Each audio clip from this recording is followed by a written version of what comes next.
और इस वक्त गाजा को लेकर एक बहुत बड़ी खबर सामने आ रही है। आज से इजराइल गाजा पट्टी में एक और बड़ा एक्शन लेने जा रहा है। आज इजराइल गाजा में इंटरनेट सेवा बंद करने जा रहा है। इससे पहले गाजा में बिजली, पानी, गैस और फूड सप्लाई समेत सभी बुनियादी सेवाएं पहले ही रोक दी गई थी। बिजली कटने से 3 दिन से गाजा पट्टी में रात भर अंधेरा छाया हुआ है। अब माना यह जा रहा है कि एक और बड़ा एक्शन यहां पर लेने जा रहा है। खबर यह भी है कि 24 घंटे का अल्टीमेटम अब जब समाप्त होने पे है तो सेना भी यहां पर अंदर दाखिल हो चुकी है। इन सब के बीच में एक और बड़ी खबर आपको बता दें, इजरायली सेना ने दक्षिणी लेबनान में हिजबुल्लाह के ठिकाने पर हमला किया है।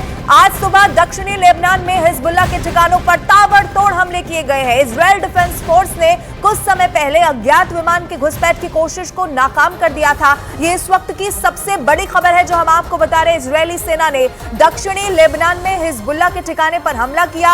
अब इजरायल इस पूरे मूड में दिखाई दे रहा है कि इस युद्ध को और ज्यादा विध्वंसक कैसे कर देना है। आज सुबह यह खबर सामने आई है जब दक्षिणी लेबनान में हिजबुल्लाह के ठिकाने पर ताबड़तोड़ हमले किए गए हैं। इजरायल डिफेंस फोर्स ने कुछ समय पहले जो अज्ञात वाहन घुसपैठ करने की कोशिश कर रहा था उसे भी नाकाम कर दिया गया था। और ये बड़ी खबर इस वक्त हम आपको बता रहे हैं, हमले को नाकाम किया और उसके बाद हिजबुल्लाह के तमाम ऐसे ठिकाने जहां पर ताबड़तोड़ हमला किया गया है।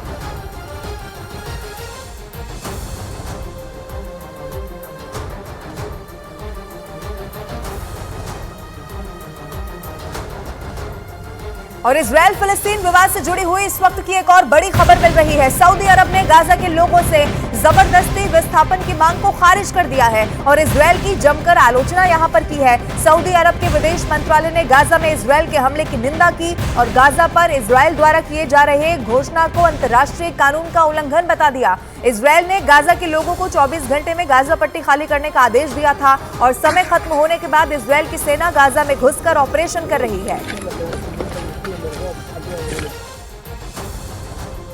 इजरायल की सेना ने हमास के एक ठिकाने को तबाह करने का दावा कर दिया। इजरायल की सेना के मुताबिक हमास के लड़ाके उस ठिकाने से इजरायल के टैंकों को निशाना बनाने की कोशिश कर रहे थे, जिसे उसके सैनिकों ने नाकाम कर दिया। और इजरायल की सेना ने हमास के उस ठिकाने को बर्बाद करने का एक वीडियो भी जारी किया, जिसमें एक घर में जोरदार विस्फोट होता नजर आया, जिसके बाद चारों तरफ धुआं फैल गया। इतना ही नहीं, इजरायल ने हमास के उस ठिकाने को तबाह करने के साथ ही हमास के दूसरे ठिकानों को मिट्टी में मिलाने की भी धमकी दे डाली। 7 अक्टूबर को हमास के इजरायल पर ताबड़तोड़ हमले के बाद इजरायल ने हमास को मिटा देने की कसम खाई। इसीलिए इजरायल की सेना ने हमास के ठिकानों को ढूंढ कर उन पर हमला करना शुरू कर दिया। लेकिन आरोप लगा कि इजरायल के इन हमलों में गाजा के आम लोग भी मारे जा रहे हैं। हालांकि इजरायल की सेना ने दावा किया कि गाजा के लोगों से उसकी कोई दुश्मनी नहीं है, इसलिए उसने इंसानियत के नाते उत्तरी गाजा के लोगों को वहां से निकलने की चेतावनी भी दी, ताकि हमास से जंग में गाजा के मासूम लोगों पर आंच न आए। इजरायल की सेना ने साफ किया कि उसकी लड़ाई चरमपंथी संगठन हमास के खूंखार लड़ाकों से है, न कि गाजा के आम लोगों से।